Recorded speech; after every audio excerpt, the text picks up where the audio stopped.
Hello everyone. आज का video IGNOU की प्रिपरेशन को लेकर है और काफ़ी यूज़फुल वीडियो है। इग्नू में अच्छे से मार्क्स लेने के लिए आप क्या क्या टेक्निक्स और टिप्स को फॉलो कर सकते हैं जिससे कि आप अच्छे से परफॉर्म कर सके एग्ज़ाम में और अच्छे मार्क्स ला सके। इसके लिए थोड़े से टिप्स मैं आपसे शेयर कर रही हूँ जिनको आप फॉलो कर सकते हैं अपने तैयारी में और आप अच्छे से मार्क्स उसमें ऐड कर सकते हैं। तो दो तरह के क्वेश्चंस को मैं आपके सॉल्व करूंगी। एक तो कि जो बिफ़ोर एग्ज़ाम वाला सेक्शन है, आप बिफ़ोर एग्ज़ाम पहले एग्ज़ाम से पहले आप क्या टेक्निक्स अप्लाई कर सकते हैं और एग्ज़ाम के ड्यूरिंग भी क्या क्या आप टेक्निक्स फॉलो कर सकते हैं। एग्ज़ाम के समय भी अच्छे मार्क्स लाने के लिए कई टेक्निक्स आप इस्तेमाल कर सकते हैं।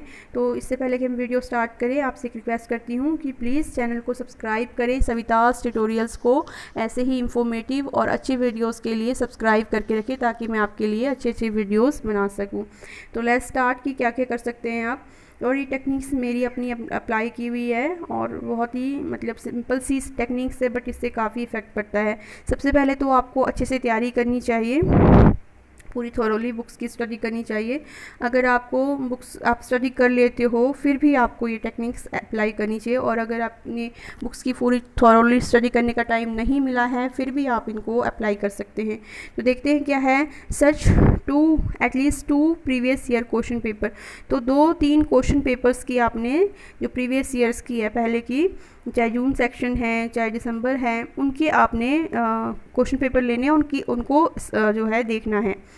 और उसके बाद आप क्या कर सकते हैं, ऑब्ज़र्व द क्वेश्चन केयरफुली। अब सब क्वेश्चंस को अच्छे से ऑब्ज़र्व करो, आप नोट करो कि क्या क्या क्वेश्चन हैं, है ना।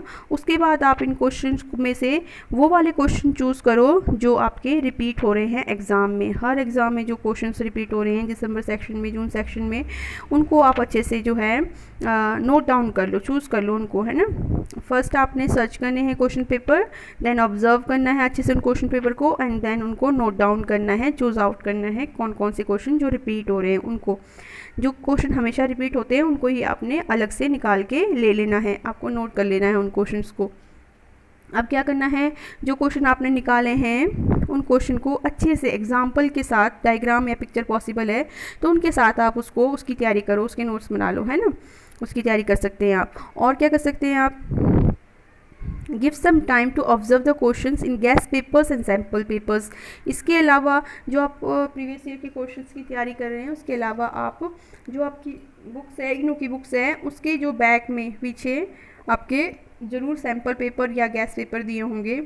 ये आपकी बहुत मदद करेंगे क्योंकि इसमें एग्ज़ाम आपको एग्जैक्टली पैटर्न का पता लग जाएगा कि किस तरह का एग्ज़ाम में पैटर्न आता है, किस तरह के मार्क्स के क्वेश्चन आते हैं और किस तरह से आपको तैयारी करनी चाहिए। तो और क्वेश्चन भी काफ़ी इंपॉर्टेंट इसमें डाले होते हैं। तो ये जो है आप कर सकते हो कि गेस्ट पेपर और सैम्पल पेपर की आप तैयारी कर सकते हो।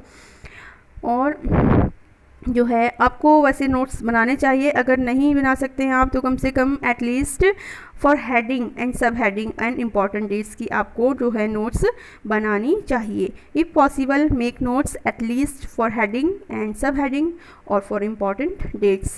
इसके लिए तो आपको ज़रूर जो है नोट्स बनाने चाहिए। इससे क्या होता है कि आप रिपीट कर रहे हो, लिख रहे हो और लिखने से कोई भी चीज़ जो है आपको अच्छे से समझ भी आ जाती है और आप उसको जो है आपके दिमाग में वो चीज़ बैठ जाती है और अच्छे से लर्न हो जाता है। तो ये नोट्स बनाने चाहिए आपको। और नेक्स्ट है आपके divide your book into sections and you should attempt at least 1 or 2 sections questions from each section.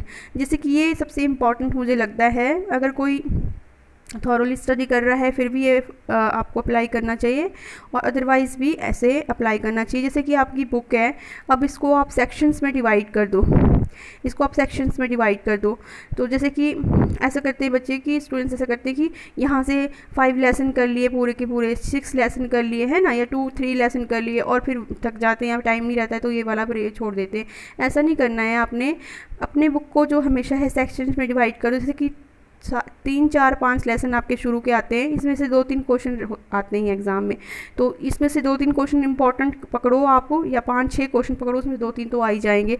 और पीछे से भी ऐसे करना है, लास्ट वाले जो लेसन्स है उसमें से भी आपने इंपॉर्टेंट 5-6 लेसन क्वेश्चन निकाल देने या 3-4 क्वेश्चन निकालने, क्योंकि आने तो 2-3 क्वेश्चन ही है, हर सेक्शन से क्वेश्चन आते हैं। और जो है सेंटर वाला सेक्शन है यहाँ से भी आप इस तरह से आप अपने बुक को डिवाइड कर दो, पूरी बुक को। ये नहीं कि आपने शुरू वाला पढ़ लिया लास्ट वाला छोड़ दिया या फिर 20 तक तक आपने पढ़ लिया, ऐसे नहीं करना है। पूरे बुक्स को आपने स्टडी करनी ज़रूरी होती है, चाहे आप कम क्वेश्चन अटैम्प्ट करो, उससे कुछ नहीं फ़र्क पड़ता है, ठीक है, बट आपने पूरी बुक को जो है स्टडी करनी बहुत ज़रूरी है। तो आई थिंक ये वाली सेक्शन आपको समझ आ गया होगा, और इस तरह से करने से बहुत फ़र्क पड़ता है।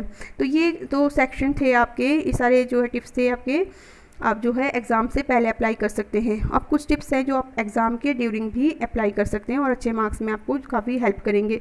तो क्या टिप्स है ड्यूरिंग एग्ज़ाम के? बी काम, observe the answer sheet carefully. Exam में ऐसे भी हम हड़बड़ी में होते हैं तो एकदम से हाइपर हो जाते हैं, तो पहले तो शांत हो जाना है अच्छे से, और आंसर शीट को, जो हमारी आंसर शीट है उसको अच्छे से देखना है। और उसके बाद जो हमारा एनरोलमेंट नंबर है, write down your enrolment number very carefully.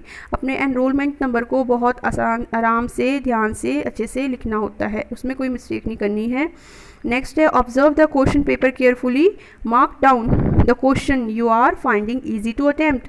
अब आप जब क्वेश्चन पेपर पढ़ रहे हैं तो अच्छे से पूरे को, ये नहीं कि आपने एक क्वेश्चन पढ़ा और आपको एक्साइटमेंट में आ गया कि मुझे तो आता है, या फिर ऐसे दुखी हो गए कि मुझे नहीं आता है, ऐसा नहीं है। पूरा क्वेश्चन पेपर आप ऑब्जर्व, एटलीस्ट एकदम से जल्दी से, बोलते हैं ना, एकदम जल्दी से आप शायद पूरे क्वेश्चन को एक बार देख लो झलक कि कौन कौन से आपको आते हैं, कौन से आसान लगते हैं, उन क्वेश्चन को आप नोट डाउन कर लो, पहले निशान लगा दो कि हाँ मैं ये क्वेश्चन पहले फटाफट अटैम्प्ट करने वाली हूँ। तो ये काम भी कर सकते हो आप। उसके बाद आप right the question using the marker और ब्लू स्केच। जैसे आप क्वेश्चन नंबर लगा रहे हो या फिर क्वेश्चन, पूरा ही क्वेश्चन लिख रहे हो, कुछ भी आप कर रहे हो, तो वो आप मार्कर से करो, मार्कर या फिर ब्लू पेन, जो ब्लू स्केच का यूज़ करो उसके लिए, है ना। उससे अच्छा इंप्रेशन, अच्छा प्रेजेंटेटिव दिखेगा आपका आंसर शीट और अच्छा लगेगा। तो ये टेक्निक्स कर सकते हो आप। उसके अलावा use marker while writing the heading of the answer. जब भी आप मतलब आंसर लिख रहे हो तो बड़े लॉन्ग आंसर है आपके, हेडिंग्स का यूज़ हो रहा है, सब हेडिंग्स का यूज़ हो रहा है, तो उसके लिए जो है आप क्या करो, मार्कर का यूज़ करो और स्केच का यूज़ करो। ये नहीं कि पेन से ही बस सारा का सारा आंसर शीट, नहीं, तो प्रेजेंटेटिव भी लगना चाहिए, उससे भी आपके मार्क्स जो है इन्हांस होते हैं। तो आप इसके लिए जो है मार्कर का या ब्लू स्केच का यूज़ कर सकते हैं। नेक्स्ट है right neatly and give gap after the ending of the answer and the beginning of the new question. जैसे आपका ये आंसर यहाँ पर कंप्लीट हो रहा है, अब नेक्स्ट आपका क्वेश्चन यहाँ शुरू हो रहा है, तो स्टूडेंट्स क्या करते हैं कि यहीं पर आपका फटाफट से नेक्स्ट क्वेश्चन शुरू कर देते हैं। तो नहीं, ऐसा नहीं करना होता है। थोड़ा सा आपने, जैसे कि आपका यहाँ आंसर कंप्लीट हो रहा है तो थोड़ा गैप दो, अच्छे से गैप दो और नेक्स्ट आंसर आपका शुरू करो, ताकि ये गैप मेंटेन हो सके और एग्जामिनर को पता लगे कि हाँ नेक्स्ट क्वेश्चन अभी यहाँ से शुरू हो रहा है, यहाँ गैप है। तो अच्छे से गैप देना चाहिए, जैसे बिल्कुल कहते हैं ना कि बिल्कुल खिचड़ी सी नहीं बननी चाहिए। तो ये है। और यूज़ डायग्राम और सिंबल्स इफ़ पॉसिबल। अगर आप किसी पॉसिबल है, आपको डायग्राम आते हैं किसी क्वेश्चन के बनाने, तो डायग्राम सिंबल्स दे, इससे भी आपके मार्क्स बहुत अच्छे, और उनको अलग से अच्छे से स्केच वगैरह यूज़ करके अंडरलाइन करके दे, ताकि अच्छे से नंबर आपके बढ़े। और try to give examples of the situations. कोई भी सिचुएशन है उसके एग्जांपल दे के आप समझाएं, उससे भी मार्क्स आपके अच्छे आते हैं। Answer should be to the point, don't use unnecessary things और सेंटेंसेस। जो भी आपका आंसर है उसमें आप सोचोगे कि मैं इसको लॉन्ग करने की वजह से आप उसमें अननेसेसरी चीज़ें डाल दोगे, कुछ भी जो कि उससे रिलेटेड नहीं है, तो उससे आंसर कभी भी आपके मार्क्स अच्छे नहीं आते। मार्क्स भी अच्छे आएंगे कि आपका आंसर टू दी पॉइंट हो। आप हेडिंग्स का यूज़ करो, उसमें हेडिंग, अगर लॉन्ग क्वेश्चन है हेडिंग्स का यूज़ करो, और मटेरियल उसी हेडिंग को फर्दर डिफाइन कर दो। उसी जो हेडिंग आपने दिया उसी को, अगर आपको ज़्यादा नहीं आ रहा है तो उसी को फर्दर डिफाइन कर दो, चाहे छोटा सा हो बट डिफाइन हो, अच्छे से गैप हो, गैप कंटेन हो, प्रेजेंटेबल हो। तो उससे अननेसेसरी बहुत ज़्यादा चीज़ें जो है नहीं लिखनी चाहिए, इससे मार्क्स पे अफेक्ट पड़ता है। और लास्ट में मैं आपसे यही कहूँगी कि बी पॉजिटिव रहे। एग्ज़ाम जैसे भी आपने अटैम्प्ट किया है कोई बात नहीं, तो आप अच्छे से पॉजिटिव रहे, पॉजिटिव एनर्जी के साथ एग्ज़ाम दे और एग्ज़ाम से बाहर निकले। तो ये कुछ टिप्स हैं जिनको आप है सिंपल से, बट इनको अप्लाई करके आपके मार्क्स ज़रूर अच्छे आएंगे। और all the best, thank you. अगर वीडियो अच्छा लगता है तो सब्सक्राइब करें चैनल को और लाइक करें। Thank you.